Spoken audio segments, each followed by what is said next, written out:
آج ہمارے سامنے ایک ایسا موضوع ہے جو ایک ہی وقت میں انسانیت کی سب سے بڑی چھلانگ بھی ہے اور کچھ لوگوں کے نزدیک تاریخ کا سب سے بڑا دھوکہ بھی۔ ہم بات کر رہے ہیں 1969 کی، جب نیل آرمسٹرانگ نے چاند پر قدم رکھا اور کہا یہ انسان کا ایک چھوٹا قدم ہے لیکن انسانیت کے لیے ایک بہت بڑی چھلانگ ہے۔ اور ہمارے پاس جو مواد ہے جو اس واقعے کو دو بالکل مختلف زاویوں سے دیکھتا ہے۔ ایک طرف وہ لوگ ہیں جو اسے ایک شاندار حقیقت مانتے ہیں اور دوسری طرف وہ لوگ ہیں جو کہتے ہیں کہ یہ سب کچھ زمین پر ہی فلمایا گیا ایک ڈرامہ تھا۔ تو پھر آئیے اس 50 سال پرانے معمے کی تہ میں اترتے ہیں، ثبوتوں اور دعووں کی اس بھول بھلیا میں راستہ تلاش کرتے ہیں اور دیکھتے ہیں کہ سچائی کس طرف ہے۔ انسان کبھی چاند پر گیا ہی نہیں، یہ دعویٰ کوئی نئی بات نہیں، لیکن ٹریور ویور جیسے محققین جو کبھی خود مون لینڈنگ پر یقین رکھتے تھے اب کہتے ہیں کہ یہ ایک مسلمہ حقیقت ہے کہ ہم چاند پر نہیں گئے۔ یہ ایک بہت بڑا الزام ہے جی، اور اس نظریے کو مقبول بنانے میں کچھ بڑے نام بھی سامنے آئے۔ سب سے مشہور کہانی ہالی ووڈ کے لیجنڈری ڈائریکٹر اسٹینلی کوبرک کے گرد گھومتی ہے۔ دعویٰ یہ کیا جاتا ہے کہ ناسا کو جب لگا کہ وہ وقت پر چاند پر نہیں پہنچ پائیں گے تو انہوں نے خفیہ طور پر کوبرک کی خدمات حاصل کی۔ کہا جاتا ہے کہ ناسا نے تمام سائنسی ڈیٹا اور چاند کی سطح کے ماڈلز کوبرک کو دیے تاکہ وہ ہالی ووڈ کے ایک اسٹوڈیو میں مون لینڈنگ کو فلم بند کر سکیں۔ یعنی وہ کہہ رہے ہیں کہ تاریخ کے سب سے بڑے فلم سازوں میں سے ایک کو تاریخ کا سب سے بڑا جھوٹ بنانے کے لیے استعمال کیا گیا۔ لیکن کیا اس نظریے کو ماننے والے صرف عام لوگ ہیں؟ یہیں پر یہ معاملہ اور بھی سنگین ہو جاتا ہے۔ ایک اہم نام بل کیسنگ کا ہے جو کوئی عام شخص نہیں تھے۔ وہ اپولو پروگرام کے لیے راکٹ بنانے والی کمپنی راکٹ ڈائن میں ٹیکنیکل پبلیکیشنز کے سربراہ تھے۔ انہوں نے ایک کتاب لکھی جس کا عنوان تھا we never went to the moon. ان کا دعویٰ تھا کہ 1960 کی دہائی میں امریکہ کے پاس اتنی قابل اعتماد ٹیکنالوجی تھی ہی نہیں کہ وہ انسانوں کو بحفاظت چاند پر بھیج کر واپس لا سکے۔ یہ اس دعوے کو بہت وزن دیتا ہے۔ کیسنگ نے تو یہاں تک کہا تھا کہ لانچ کے وقت خلاباز کیپسول میں موجود ہی نہیں تھے، انہیں آخری لمحات میں ہیلی کاپٹر کے ذریعے نکال لیا گیا تھا تاکہ ان کی جانیں خطرے میں نہ پڑے۔ یہ اندر کے آدمی کا پہلو ہی اس نظریے کو اتنی طاقت دیتا ہے، لیکن یہ دعوے صرف تکنیکی بنیادوں پر نہیں تھے، ان کے پیچھے ایک بہت بڑا سیاسی پس منظر تھا جس کے بغیر یہ کہانی ادھوری ہے۔ آخر دنیا کی سپر پاور کو اتنا بڑا ڈرامہ رچانے کی ضرورت کیوں پیش آتی؟ اس کے پیچھے کیا محرکات ہو سکتے تھے؟ اس کا جواب ایک لفظ میں ہے، سرد جنگ۔ 1957 میں جب سوویت یونین نے دنیا کا پہلا سیٹلائٹ اسپوتنک خلا میں بھیجا تو امریکہ میں ایک طوفان برپا ہو گیا۔ یہ صرف ایک سائنسی کامیابی نہیں تھی، امریکیوں کو لگا کہ وہ ٹیکنالوجی کی دوڑ میں اپنے سب سے بڑے دشمن سے پیچھے رہ گئے ہیں۔ تو یہ ایک طرح کی قومی بے عزتی تھی؟ اس سے بھی بڑھ کر یہ ایک وجودی خطرہ تھا۔ اگر سوویت یونین خلا کو کنٹرول کر سکتا تھا تو وہ وہاں سے میزائل بھی داغ سکتا تھا۔ اسی دباؤ میں صدر کینیڈی نے 1961 میں اعلان کیا کہ ہم اس دہائی کے ختم ہونے سے پہلے چاند پر جانے کا انتخاب کرتے ہیں۔ یہ صرف ایک سائنسی ہدف نہیں تھا، یہ سوویت یونین کو ہرانے کا ایک کھلا چیلنج تھا۔ اس پروگرام کی سنجیدگی کا اندازہ اس بات سے لگائیں کہ اپنے عروج پر اپولو پروگرام سے 400,000 لوگ وابستہ تھے۔ تو سازشی نظریہ یہ کہتا ہے کہ داؤ پر اتنا کچھ لگا تھا، قومی وقار، تکنیکی برتری، سر جنگ کی جیت، کہ ناکامی کی گنجائشیں نہیں تھی۔ اور جب ناسا کو لگا کہ وہ یہ جوا ہار سکتے ہیں تو انہوں نے میز پر پتے بدلنے کے بجائے پورا کھیل ہی بدل دیا اور اسے جعلی طور پر بنا لیا۔ یہی ان کا بنیادی استدلال ہے۔ ان کے مطابق یہ ایک ایسا جوا تھا جسے امریکہ ہارنا برداشت نہیں کر سکتا تھا۔ تو اگر مقصد سوویت یونین کو ہرانا تھا اور ناکامی کا ڈر اتنا زیادہ تھا تو پھر سازشی نظریات کے حامیوں کے پاس کوئی ثبوت بھی تو ہوگا۔ وہ کن چیزوں کی طرف اشارہ کرتے ہیں؟ کوئی ثبوت بھی تو۔ وہ کہتے ہیں کہ ناسا نے ثبوت چھپانے کی کوشش نہیں کی بلکہ غلطیاں وہیں سب کے سامنے چھوڑ دی۔ تو آئیے ان تصویری ثبوتوں کو ایک ایک کر کے پرکھتے ہیں۔ سب سے پہلا اور مشہور اعتراض کیا ہے؟ سب سے پہلا اعتراض سایوں یعنی شیڈوز پر ہے۔ منطقی طور پر چاند پر روشنی کا واحد ذریعہ سورج ہے، اس لیے تمام چیزوں کے سائے ایک دوسرے کے متوازی یعنی پیرالل ہونے چاہیے۔ لیکن اپولو مشن کی کئی تصاویر میں سائے مختلف سمتوں میں جاتے نظر آتے ہیں جو ایک دوسرے کو کاٹ رہے ہوتے ہیں۔ یہ بات واقعی مشکوک لگتی ہے۔ اگر میں کسی فلم کے سیٹ پر ایسی تصویر دیکھوں تو فوراً کہوں گا کہ یہاں ایک سے زیادہ لائٹس استعمال ہوئی ہیں جیسے اسٹوڈیو میں ہوتی ہیں۔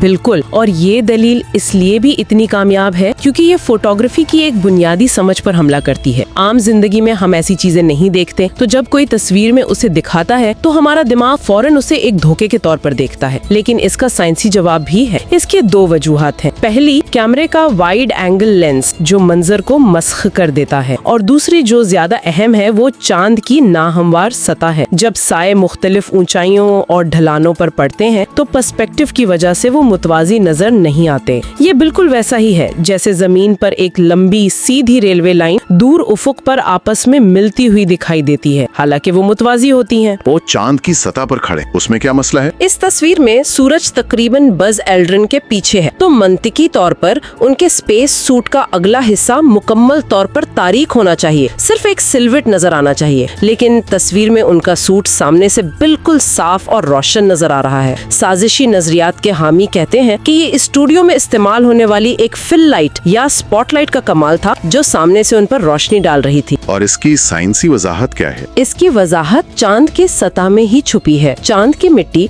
जिसे रेगुलित कहते हैं, शीशे के छोटे छोटे जर्रात की तरह बहुत ज्यादा रोशनी मुनाकिस करती है। तो सूरज की रोशनी जब चांद की सतह से टकराती थी तो सतह खुद एक बहुत बड़े रिफ्लेक्टर या फिल लाइट का काम करती थी और खलाबाज के सूट के अगले हिस्से को रोशन कर देती थी। बिल्कुल इसी तरह जैसे बर्फानी इलाके में सूरज की रोशनी हर तरफ से आंखों में चुभती है। अच्छा, तो चांद की सतह खुद एक कुदरती स्टूडियो लाइट बन गई थी। लेकिन इन सब से बढ़कर एक सवाल है जो शायद हर किसी के जहन में आता है, वो लहराता हुआ झंडा। चांद पर तो हवा है ही नहीं, तो फिर अमेरिकी झंडा कैसे लहरा रहा था? ये शायद सबसे ज्यादा दोहराया जाने वाला सवाल है और इसका जवाब झंडे के डिजाइन में है। चूँकि नासा को मालूम था कि चांद पर हवा नहीं है और झंडा लटक कर मुरझाया हुआ नजर आएगा, इसलिए उन्होंने इसे खुला रखने के लिए इसके ऊपरी किनारे में एक उफकी एल्यूमिनियम की छड़ी डाली थी। जब खलाबाज इस झंडे को चांद की सख्त सतह में गाड़ने की कोशिश कर रहे थे तो इसे घुमाने और दबाने की वजह से उस छड़ी और कपड़े में थिरथराहट पैदा हुई। तो आप ये कह रही हैं कि वो हवा से नहीं लहरा रहा था बल्कि गाड़ने की हरकत से हिलवा था? बिल्कुल। और चूंकि चांद पर हवा की मज़ाहमत यानी एयर रेजिस्टेंस नहीं है, इसलिए वो थिरथराहट जमीन के मुकाबले में ज्यादा देर तक बरकरार रही, जिससे देखने में लहराने जैसा तासुर पैदा हुआ। अगर आप वीडियो को गौर से देखें तो जब खलाबाज झंडे को छोड़कर दूर चले जाते हैं तो झंडा बिल्कुल साकित हो जाता है, जबकि उस पर सिलोटें वैसी ही रहती हैं। ये बात तकनीकी तौर पर तो समझ आती है, लेकिन मानना पड़ेगा कि तस्वीर देखकर पहला तासुर यही बनता है कि वहाँ हवा चल रही है। शायद यही वजह है कि ये नजरिया इतना मकबूल है। अब एक और नुक्ता खलाबाजों की हरकत के बारे में है। साजिशी नजरियात के हामी कहते हैं कि अगर आप मून वॉक की फुटेज को दुगनी रफ्तार से चलाएं तो खलाबाज जमीन की कशिश सुकल में आम रफ्तार से दौड़ते हुए लगते हैं। उनका दावा है कि ये अदाकार थे जिन्हें स्टूडियो में पतली तारों यानी वायर्स के जरिए लटकाया गया था ताकि वो उछलते हुए नजर आएं।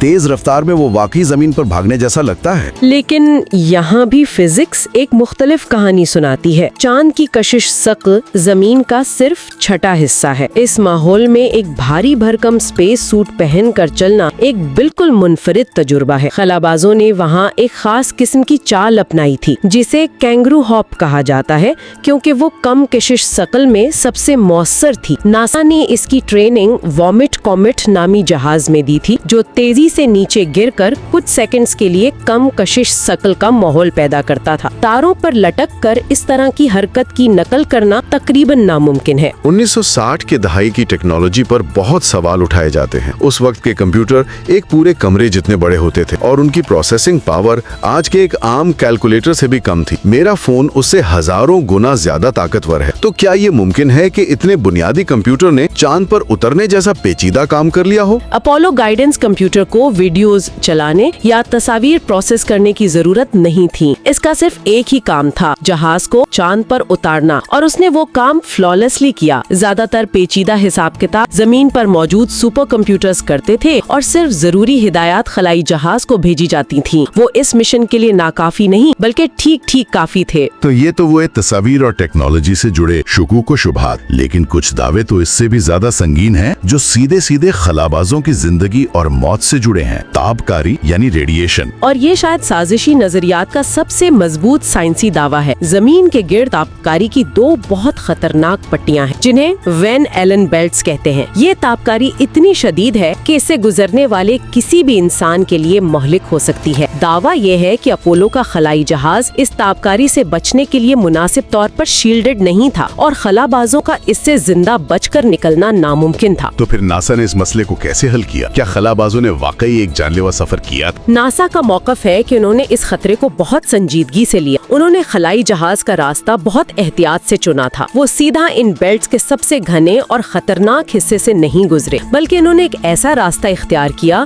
जो इन्हें इन बेल्ट्स के सबसे कमजोर और पतले हिस्सों से तेजी से गुजार दे। खलाई जहाज की धाती बॉडी ने भी कुछ हद तक शील्डिंग फराहम की। इस तरह तापकारी का असर कम से कम रहा। और सूरज से निकलने वाले शमसी तूफानों यानी सोलर फ्लेयर्स का क्या? एक ताकतवर तूफान तो खला में मौजूद खलाबाजों को मिनटों में हलाक कर सकता था। ये खतरा भी बिल्कुल हकीकी था। नासा के साइंसदान 24 घंटे सूरज की सरगर्मियों पर नजर रखे हुए थे। उन्होंने मिशन के लिए ऐसा वक्त चुना जब शमसी सरगर्मी कम से कम थी, लेकिन ये किस्मत का भी खेल था। इस खतरे का अंदाजा इस बात से होता है कि अपोलो 16 के मिशन के सिर्फ 3 माह बाद अगस्त 1972 में एक बहुत बड़ा शमसी तूफान आया था। अगर ये तूफान मिशन के दौरान आ जाता तो खलाबाजों का जिंदा बचना नामुमकिन होता। हमने साजिशी नजरियात और उनके जवाबात पर काफी तफसील से बात की है। अब कहानी का दूसरा रुख देखते हैं। इन दावों के मुकाबले में मून लैंडिंग के हक में ठोस नाकाबिले तरदीद सबूत क्या हैं? सबसे ठोस सबूतों में से एक वो चीज है जो अपोलो मिशन अपने साथ वापस लाए, चांद के पत्थर और मिट्टी। अपोलो के 6 मिशन कुल मिलाकर 382 किलोग्राम कमरी नमूने जमीन पर लाए। जब दुनिया भर की सैकड़ों आजाद लेबोरेटरीज ने उनका तज्जिया किया तो कई ऐसी बातें सामने आई जो उन्हें जमीनी पत्थरों से मुनफरिद बनाती हैं। उनमें ऐसी क्या खास बात थी जिसे जमीन पर नहीं बनाया जा सकता? पहली बात तो ये कि उन पत्थरों पर कायनाती तापकारी यानी कॉस्मिक रेडिएशन की वजह से छोटे छोटे गड़े और निशानात थे जो सिर्फ खला में बन सकते हैं, क्योंकि जमीन की फिजा हमें इस तापकारी से बचाती है। दूसरी बात, उनमें पानी के कोई आसार नहीं थे और उनकी कीमियाई साख्त जमीन के पत्थरों से बिल्कुल मुख्तलिफ थी। और सबसे अहम, रेडियोमेट्रिक डेटिंग से उनकी उम्र 3.9 अरब साल तक बताई गई, जो उन्हें जमीन पर पाए जाने वाले कदीम तरीन पत्थरों से भी पुराना साबित करती है। 1960 की दहाई में ऐसे पत्थर बनाना नामुमकिन था। तो ये पत्थर एक ऐसी कहानी सुनाते हैं जो सिर्फ चांद पर ही लिखी जा सकती थी, किसी लैब में नहीं। ये वाकई एक मजबूत दलील है। लेकिन मैंने लेजर रिफ्लेक्टर्स के बारे में भी सुना है। ये शायद सबसे शानदार सबूत है। अपोलो 11, 14 और 15 के खलाबाजों ने चांद की सतह पर कुछ खास किस्म के आईने नस्ब किए थे जिन्हें लेजर रेंजिंग रेट्रो रिफ्लेक्टर्स कहते हैं। इनकी खासियत ये है कि अगर आप उन पर जमीन से लेजर की शुआ मारें तो वो इस शुआ को बिल्कुल सीधा वहीं वापस भेजते हैं जहां से वो आई थी। आज भी दुनिया भर की रस्तगाहें बगैर नासा से पूछे रोजाना इन रिफ्लेक्टर्स पर लेजर बीम भेजती हैं और उसके वापस आने के वक्त को नापकर जमीन और चांद के दरमियान फासले को चंद सेंटीमीटर्स की दुरुस्तगी से मालूम करती हैं। ये इस बात का नाकाबिले तरदीद, आजादाना और मुसलसल जारी रहने वाला सबूत है कि वहाँ इंसानी हाथों से कोई चीज रखी गई थी। ये नासा का डेटा नहीं, ये फिजिक्स का डेटा है। लेकिन एक मंतकी सवाल भी है, अगर ये सब एक बहुत बड़ा झूठ था तो अमेरिका का सबसे बड़ा दुश्मन सोवियत यूनियन खामोश क्यों रहा? उनके पास तो मिशन को ट्रैक करने की सारी टेक्नोलॉजी मौजूद थी, वो तो जरूर शोर मचाते। ये एक ऐसा नुक्ता है जिसका साजिशी नजरियात के पास कोई अच्छा जवाब नहीं। सर्द जंग अपने उरूज पर थी। सोवियत यूनियन ने अपोलो 11 के हर लम्हे को अपनी ट्रैकिंग स्टेशन से मॉनिटर किया। उन्होंने खलाबाजों और ह्यूस्टन के दरमियान होने वाली गुफ्तगू को भी सुना। अगर उन्हें जरा सा भी शक होता कि ये एक फ्रॉड है तो उसे बेनकाब करना उनके लिए सबसे बड़ी प्रोपेगेंडा फतह होती। वो पूरी दुनिया को बताते कि अमेरिका एक झूठा सुपर पावर है। तो इनका सबसे बड़ा दुश्मन ही उनकी सच्चाई का सबसे बड़ा और खामोश गवाह बन गया। हाल ही में चीन, जापान और भारत के कुमरी मिशंस ने भी हाई रेजोल्यूशन कैमरों से अपोलो लैंडिंग साइट्स की तस्वीर ली हैं, जिनमें खलाबाजों के छोड़े हुए सामान, उनके कदमों के निशानात और यहाँ तक के चांद की गाड़ी के टायरों के निशान भी साफ नजर आते हैं। तो अब तो आजाद जराये से भी इसकी तस्दीक हो चुकी है। तो सबूतों का पलड़ा तो वाज़े तौर पर मून लैंडिंग के हक में झुका हुआ नजर आता है। साजिशी नजरियात दिलचस्प हैं, वो अथॉरिटी पर सवाल उठाने की हमारी फितरी ख्वाहिश को अपील करते हैं, लेकिन जब उन्हें ठोस शवाहिद की कसौटी पर परखा जाता है तो वो कमजोर पड़ जाते हैं। क्या इंसानी फितरत में अजीम काम कामयाबियों को शक की नजर से देखना शामिल है, और जब इंसान मरीख पर कदम रखेगा तो क्या हम एक बार फिर यही बहस कर रहे होंगे? ये एक ऐसा सवाल है जिस पर सोचा जा सकता है।